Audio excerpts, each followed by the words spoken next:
Their relationship became increasingly strained. At one point, Daisy even locked him out of the apartment. Eventually, her husband could no longer take it. That was when he discovered the Yimi Group. The company promised people a way to find happiness again. Terrified of losing Daisy, he secretly signed up, and without her consent, he brought her into this artificial world with him. The town was never real. It was an advanced, simulated reality. When the men supposedly went to work, they were actually returning to the headquarters at the top of the mountain. The women believed they were living normal lives inside the town. In reality, their bodies were lying in pods in the real world, connected to machines that kept their minds inside the simulation. The system erased their old memories and replaced them with fabricated lives. The reason Daisy had always felt that something was wrong was simple. Her real memories were fighting their way back through the lie. Once her memories returned, her husband desperately tried to win her back. He dropped to his knees and begged her not to give up on their relationship. He claims that everything he had done was meant to save her. But Daisy was finally awake. She understood exactly what he called saving her. He had stolen her life from her, then replaced it with a beautiful lie. Daisy grabbed a glass from the table and struck him. Moments later, the system sounded an alarm. Her husband had lost all vital signs. Then Daisy's friends suddenly arrived. She told Daisy she had to run immediately. If she stayed inside the simulation, her real body could die as well. There was only one way out. She had to reach the headquarters at the top of the mountain and escape the system. Daisy tried to convince her friend to come with her, but the woman refused. Because inside this world, she could still see the son she had lost in real life. After hearing that, Daisy said nothing more. She got into a car and raced toward the mountain. The men chasing her were not far behind. The boss sent the doctor and the red uniformed security guards after her. Black cars raced after Daisy,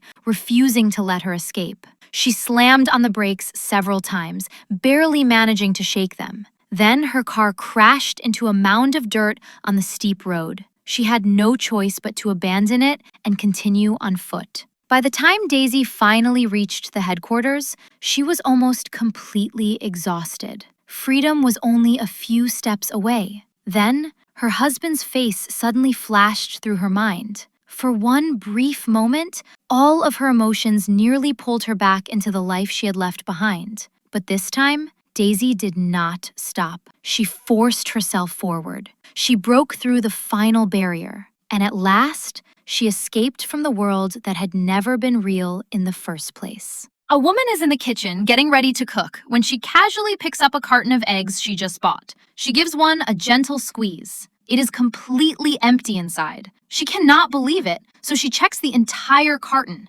Every single egg is the same. And as Daisy stands there trying to make sense of what she is seeing, something the black woman had once said suddenly comes rushing back to her. Something is wrong with this place. We should not be here. Everyone used to think the woman had lost her mind, but now, Daisy is beginning to wonder if maybe she was the only sane one all along. The town has a beautiful name, but in reality, it is a residential community created entirely by the Yimi Group. Employees and their families are allowed to live there. The men travel out to work for the company, while the women stay behind and enjoy an easy, carefree life. Food is delivered every day. Shopping costs almost nothing. Even entertainment and social activities are planned for them. It sounds like a utopia, but there is one strict rule. No one is allowed to leave without permission. Even stranger, the black woman had once secretly taken her child outside the town. The child never came back. From that day on, something inside her seemed to disappear. She kept insisting that the entire place was a lie. At first,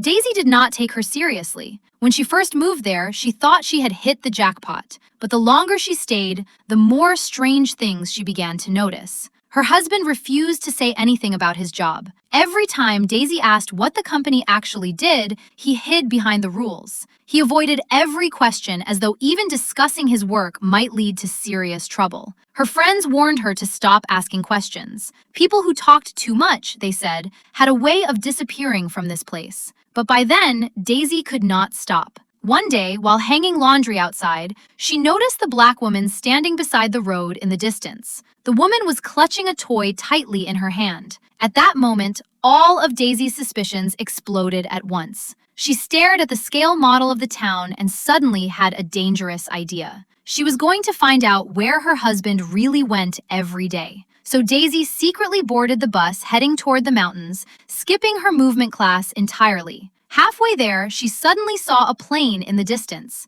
Smoke poured from the aircraft as it plunged straight toward the mountains. Daisy begged the driver to stop. She said they had to help whoever was inside. The driver barely reacted. He glanced in that direction and calmly told her that the area was restricted. It was none of their concern. Seconds later, the plane crashed into a distant mountainside. Daisy panicked and demanded to be let off immediately. The driver still acted as though nothing unusual had happened. He simply left her on the side of the road and drove away. Daisy ran into the mountains. She kept running for what felt like forever, but there was no wreckage, no smoke, not even a trace of the plane. Instead, she found a circular building. She recognized it immediately from the model of the town. This was the company where her husband supposedly worked. But standing in front of it now, Daisy realized something strange. For the headquarters of such a supposedly advanced company, the building looked almost disturbingly ordinary. She reached toward the glass.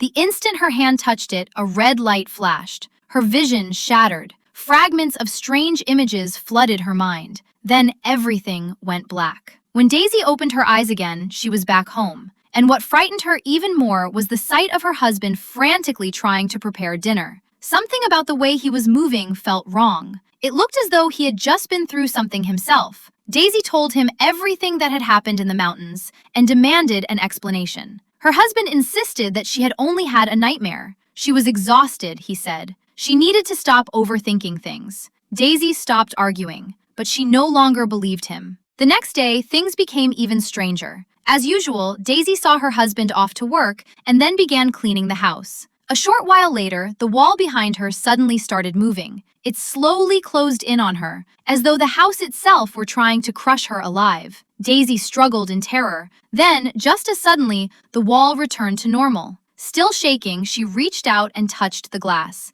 The imprint of her face was still there. Then, the phone rang. It was the black woman. She sounded frantic. She kept repeating that she had seen the truth. Everyone was lying. They could not stay there. Daisy tried to ask what she meant. The call abruptly ended. From that moment on, Daisy became hyper-aware of everything around her. During dance class, she suddenly saw the woman's face in the mirror. It was almost like looking at another version of herself. The expression in the reflection carried an unmistakable warning. Daisy stumbled backward in fear. She blinked. The face was gone. This time, Daisy did not hesitate. She ran straight to the woman's house. But when she arrived, she saw her standing on the roof with a knife in her hand, staring blankly ahead as though her soul had already left her body. Daisy shouted her name. The woman slowly turned toward her. Then, without hesitation, she cut herself. Daisy rushed forward to save her. Security guards grabbed her and dragged her away. That night, Daisy finally snapped. She demanded that her husband tell her what had really happened. He gave her the same explanation as before. The woman had simply hurt herself while cleaning a window. But this time, Daisy refused to accept the lie. She asked him directly, "What exactly do you do at work every day?" The moment she asked, her husband began avoiding the question. First, he hid behind the importance of his job. Then, he used their relationship against her. His message was obvious. Stop digging. Because if she kept going, they might lose more than his job. They might lose the entire life they had built there. Daisy still refused to let it go. A few days later, her husband took her to see a doctor, claiming that her mental state had become unstable. The doctor immediately supported his story. Daisy was simply exhausted, he said. All she needed was rest. But when Daisy deliberately mentioned the black woman, the atmosphere in the room changed instantly. As the doctor opened his briefcase, Daisy caught sight of the woman's medical file. Across the file was a warning, high risk. Daisy immediately asked what was wrong with her. The doctor changed his tone. He said the woman had psychological problems. She was emotionally unstable. That was why she had developed all those strange ideas. Everything he said carried the same unspoken warning. Stop asking questions. After the doctor left, Daisy waited until her husband was distracted and secretly looked through the medical records. The most important sections had already been blacked out. That was all the proof she needed. The woman was not crazy. She had discovered something she was never supposed to know. That night's celebration felt less like a party and more like a performance. Daisy's husband had just been promoted, and everyone gathered around to congratulate him. The room was full of laughter and excitement. But to Daisy, everything felt wrong. She noticed the doctor whispering with the boss in a corner. Both men looked tense.